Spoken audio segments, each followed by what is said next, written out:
So we're going to be talking today about u-substitution. This is 4.5a. Possibly we'll get to 4.5b if we have some time, but we'll just plan on getting this one done. So if we look at this integral, this is a indefinite integral, and we want to see what we can do. What we notice is this is a little different than what some of ours have been. And right now we don't know what to do. But what do you think? What could we do? So I want you to kind of stare at this for a minute. Go ahead and pause the recording and see what kind of ideas you have about what to do for this. I will come back with the answer in just a minute. So this is what I believe the answer is. Now, what happened to 6 is the real question, but we're going to go ahead and take the derivative of this. Let's pretend together that it is equal to y. And so y prime is going to be 5 parentheses 1 plus 6x close parentheses over 5 times the derivative of the inside. 5 goes away, and I'm left with 1 plus 6x times 6. Excuse me, the fourth power. I was being sloppy. And so that's what I had before. So that 6 that's sitting here, right here, happens to be the derivative of this. And so it just kind of went away when I took, because it's there as the derivative of the inside. So it's gone because that's our inside derivative. So that's kind of what we're doing here, is we're going to learn how to do problems like this one in this next lesson. So let me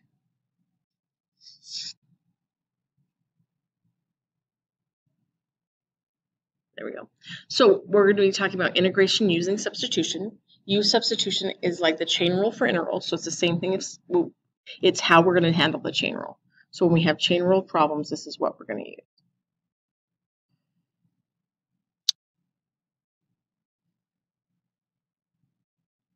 So here's our equation that we're going to integrate. So this is our indefinite integral. We have if you want to consider it, we've got two pieces, a main piece and a secondary piece. So is there a relationship between this main piece being raised to the fourth power and the secondary piece 3 to the x squared? So what is that relationship? And what I notice is that the derivative of this is that.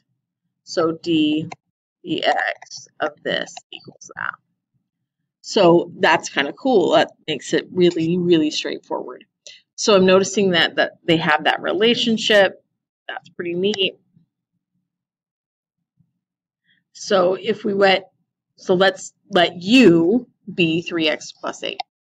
It's 3x to the third plus 5. I don't know what I'm talking about. So du dx equals 3x squared plus 0. And so du is equal to 3x squared dx. And what you can see here with using this is that that's u, and this part is du. And so that's pretty cool. So what we can do is we can rewrite our integral, and we're going to replace this underlined piece with u. So we're going to have u to the fourth power. And then we're going to take this whole thing, because that whole thing is du. And so that's my integral now, and that's really straight on. I can do that. It's no big deal. So that's what we're going to be working through, is stuff like this. So what I want you to do is go ahead and integrate this really quickly.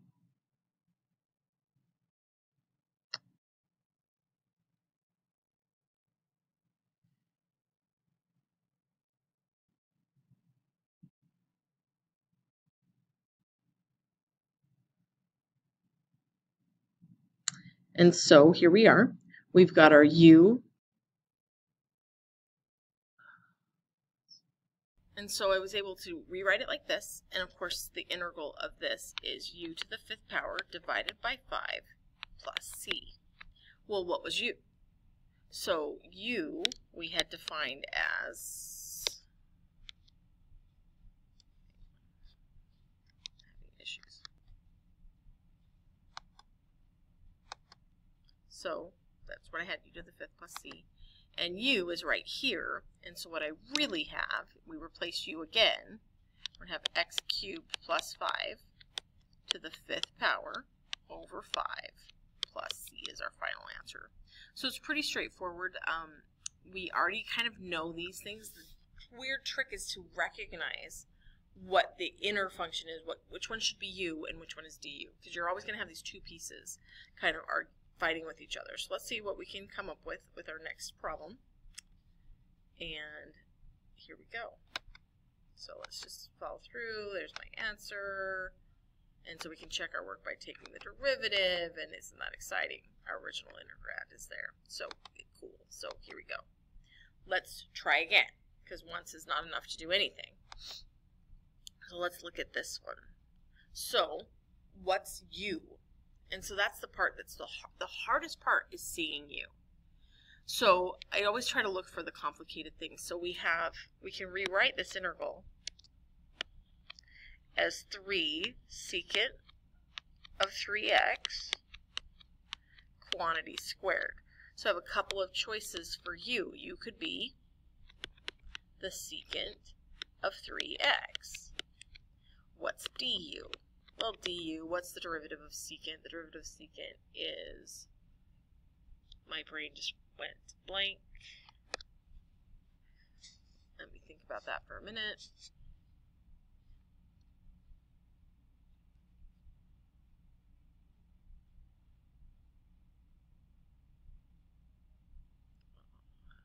What is the derivative?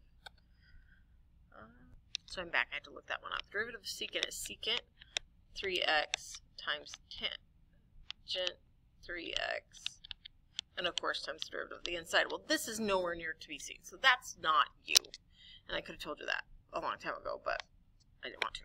So that's not u, even though it looks like it could be because it's one of our inner functions. So what is u?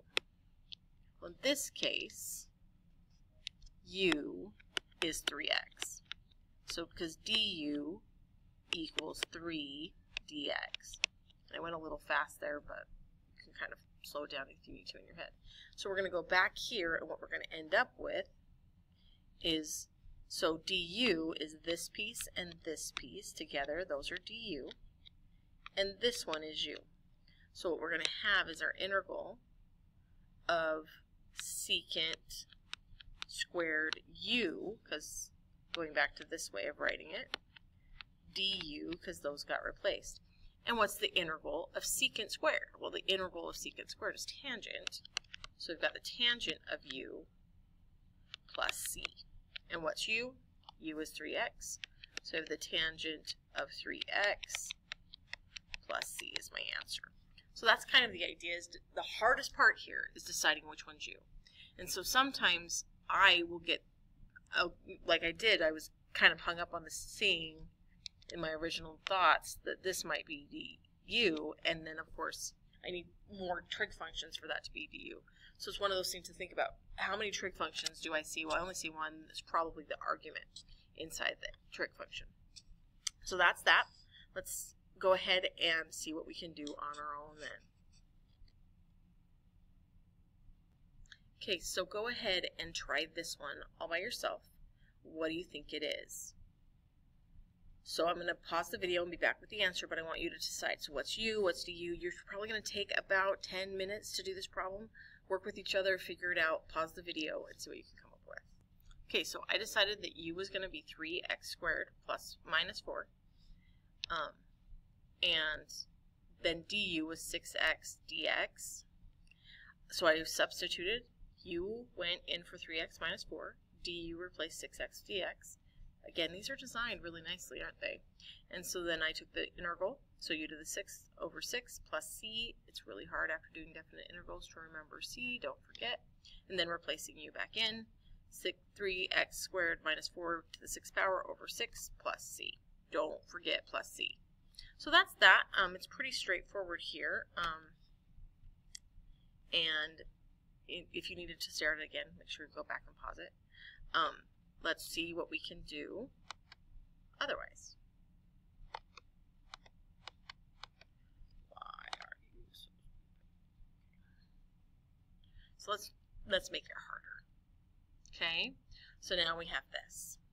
So in all the previous problems, we've been able to have u, and then du is there. And that's not going to happen this time. So let's go ahead and, what do you think u is? u is going to be x to the fourth plus 5, making du 4x cubed. And that's not there. Dx, excuse me. That's not there. This is not quite that. So what I have to do is kind of force some unnatural things. So I need a 4 here. I don't have one, but I'm going to stick one there. And I just messed up the problem. It's not the same problem anymore. That 4 wasn't there before. I need it there so that it'll match this, but it wasn't there before. So since I stuck a 4 there, I have to get rid of it, which means I have to also stick. So out here I have 1/4 because 1/4 times 4 is 1, and that makes it go away. So it's that force of the weirdness. And this is an easy one, by the way. So when I get when I rewrite it, I get 1/4. This is du, and this is my u. So I'm going to get 1/4 u to the third du. But I have to stick this, because this 4 was not here, that's where the 1/4 came from. So this led to that, because I have to kind of force it to be in the problem. So there, what's there, and I just go straight forward, 1/4 u to the fourth power, excuse me, over 4 plus c, and so that's u to the fourth power over 16 plus c. And so I have x to the fourth plus 5 to the fourth power over 16 plus c, and that's my answer. So don't forget to plug back in. Let me actually move this answer from here, kind of in the way.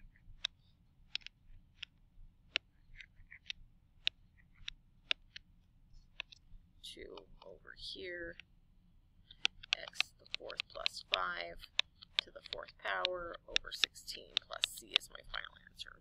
So that's kind of the idea. That's what I'm dealing with. So this is a more complicated problem. Not terrible, just a little more complicated. Stare at it for a little bit.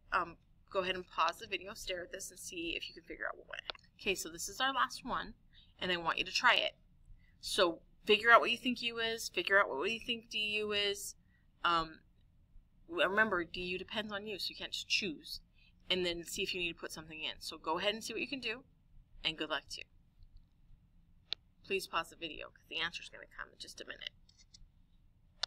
Okay, so you'll notice I chose the inside here, x squared minus 3 as u.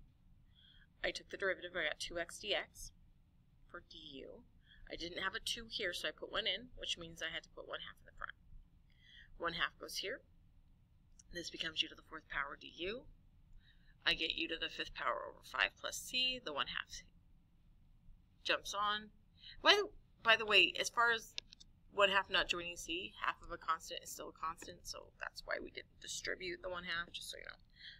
And then u to the fifth power over 10, and then plugging back in, I have x squared minus 3 to the fifth power over 10 plus c.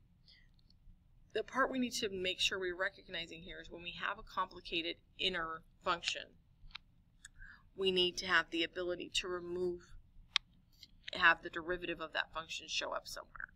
So in this case, it's easy to create, but you can't create something with a variable, because you cannot have a variable in front of your integral. So just keep that in mind and be very careful. And we'll talk some more tomorrow. I hope you have a good day.